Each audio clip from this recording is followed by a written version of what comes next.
How many of you are there? You personally, as an individual, an Earthling, how many of you are there? Is there more than one? Aren't you the only you that ever was, as far as we know?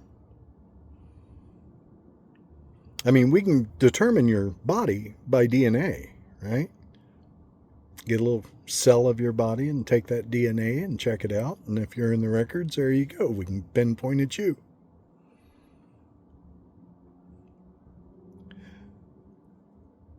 Do you think that anybody in history has learned the exact same things that you've learned in your lifetime? Had the exact same education? Learned the same lessons from your brothers and sisters, moms and dads, and uncles and aunts, and all those other guys?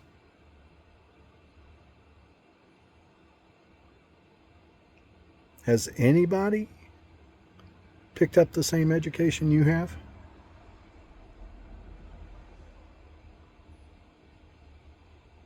How about experiences? Do you think anybody in the history of the universe has had the same experiences that you've had?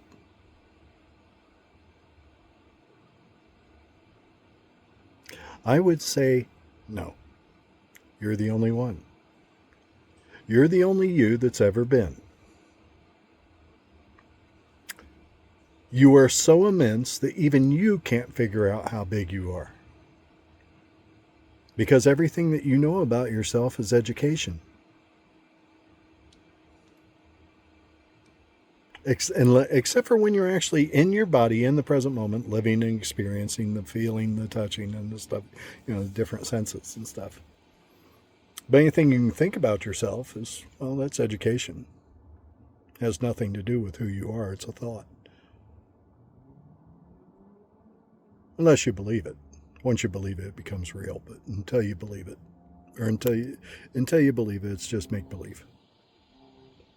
It's boiling education, as Sadhguru says.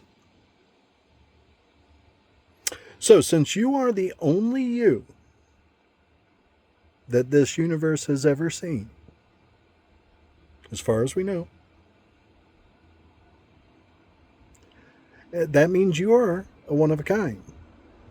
And a one of a kind cannot be compared. What are you going to compare it to? Right? That means you are incomparable. Not only that,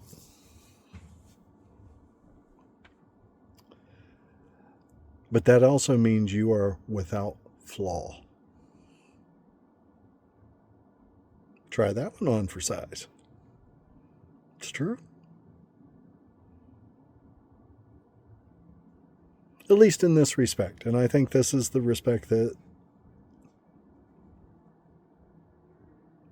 would have the most impact. Since you are one of a kind and you cannot be compared, in order to find a flaw, you have to have at least 3 of something. 2 of which are one way. The third one's a little different.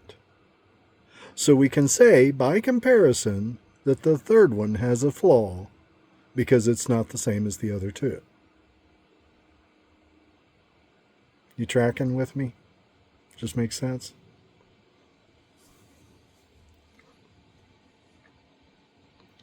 So, since there's only one of you, what can you be compared to find that flaw? What are you being compared to? In any aspect of anything, what are you being compared to? Is it an accurate comparison? If it's not, it doesn't mean anything. It's a projection of the other people doing the things they do.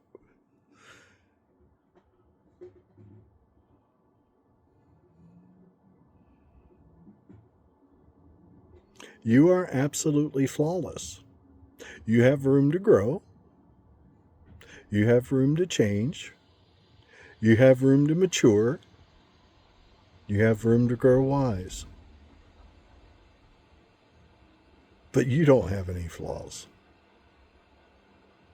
What makes us think that we have flaws is someone else told us we did, and we believed them without checking. We just automatically said, okay, well, I have flaws because I'm not the way I want to be. I want to be more than I am.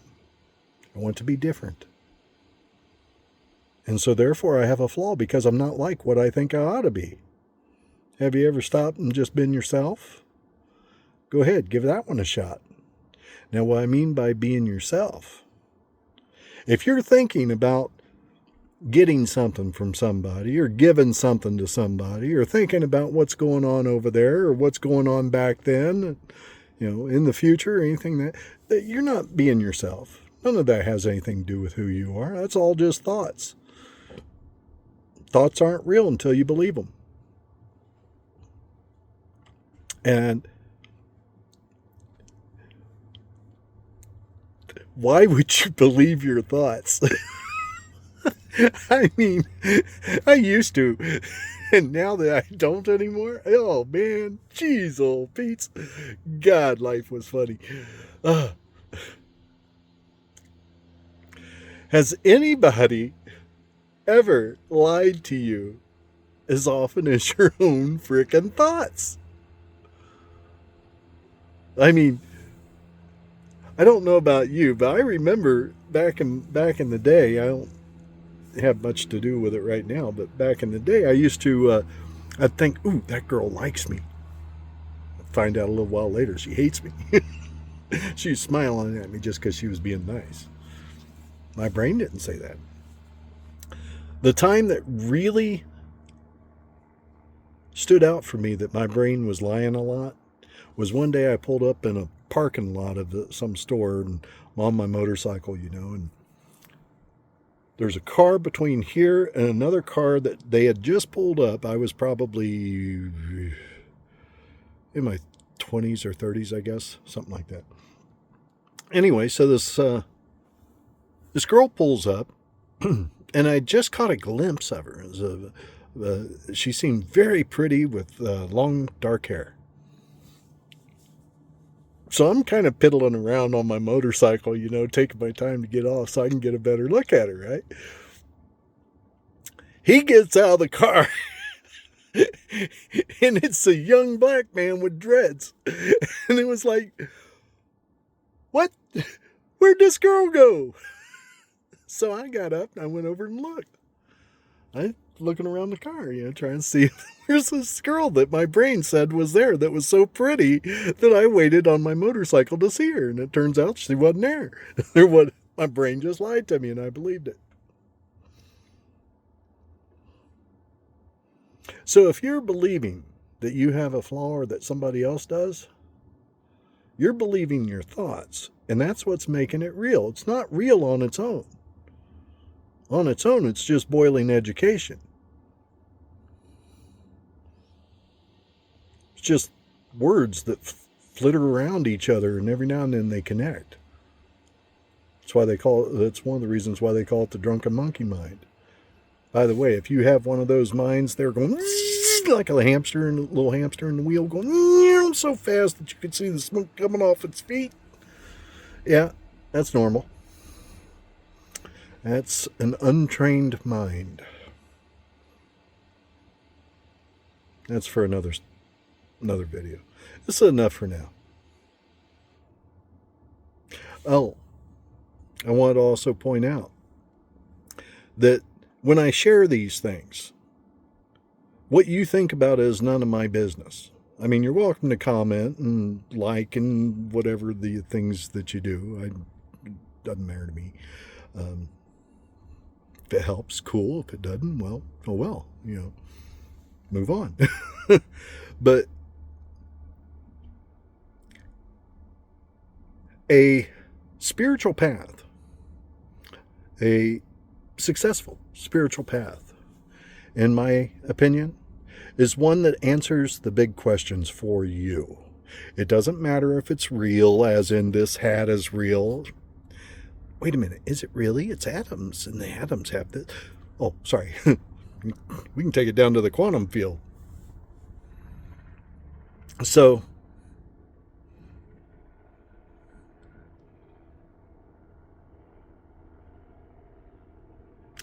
if my path, the things that I understand, satisfy my big questions about death and me and dying and what is consciousness and all this other stuff,